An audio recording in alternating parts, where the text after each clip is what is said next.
아침 공복에 물 이렇게 마시지 마세요. 오히려 건강을 해칩니다. 아침 물 한 잔, 습관의 차이.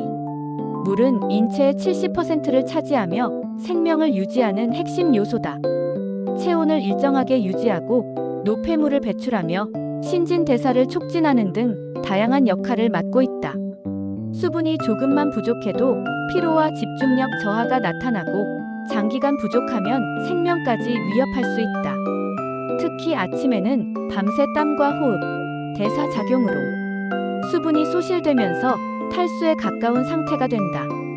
이때 마시는 물 한 잔은 혈액 점도를 낮추고 심뇌혈관 질환 예방에도 긍정적인 효과를 낸다. 그래서 아침 공복에 물 한 잔은 건강을 지키는 습관으로 널리 알려져 있다. 하지만 단순히 물을 마시는 것만으로 끝나지 않는다. 잘못된 방법으로 마시면 오히려 신체에 부담이 되고 의도치 않은 건강 문제를 초래할 수 있다.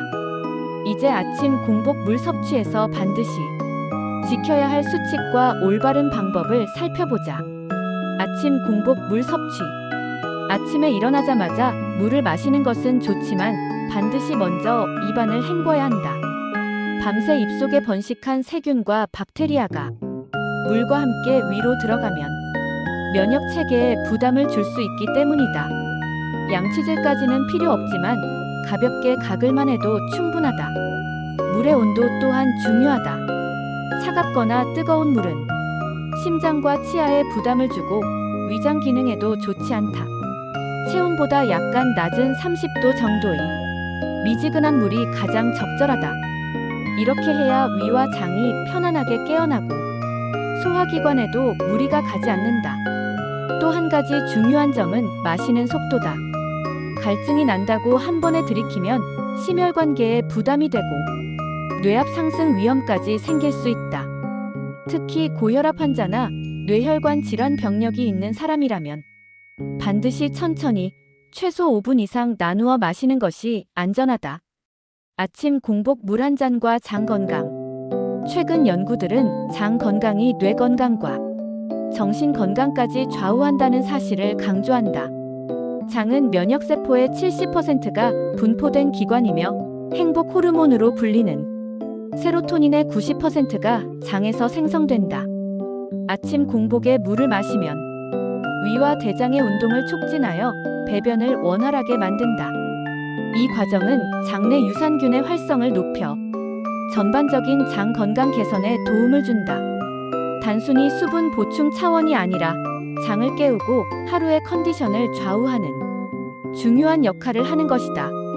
이처럼 올바른 방법으로 마시는 아침 물 한 잔은 장 건강뿐 아니라 정신적 안정과 활력 있는 하루의 시작을 돕는다. 물 섭취량, 개인에 맞게. 많은 사람들이 하루에 2리터 이상 마셔야 한다는 말에 집착하지만 반드시 양에 얽매일 필요는 없다. 중요한 것은 목이 마를 때 적당히 보충하는 습관이다. 지나친 수분 섭취는 신체에 해가 될 수 있다. 신장 기능이 약한 사람은 부종과 호흡 곤란을 겪을 수 있고 당뇨 환자는 저혈당 위험이 커질 수 있다. 역류성 식도염이나 위가 약한 사람은 과도한 수분으로 증상이 악화되기도 한다. 결국 하루 물 섭취량은 개인의 건강 상태와 생활 습관에 맞게 조절해야 한다. 아침 공복에 물을 마시는 습관은 건강을 위한 훌륭한 시작이지만 반드시 올바른 원칙을 지켜야 한다. 그래야만 심혈관 건강, 장 건강, 면역력 강화까지 이어지는 진정한 효과를 누릴 수 있다. 아침 물 한 잔, 그냥 마시지 마세요. 올바른 방법으로 마셔야 건강을 지킬 수 있습니다. 지금부터라도 작은 습관을 바꿔보세요. 건강은 디테일에서 시작됩니다. 도움이 되셨다면 좋아요와 구독, 알림 설정까지 부탁드립니다. 더 건강한 내일을 위한 꿀팁, 다음 영상에서 만나요.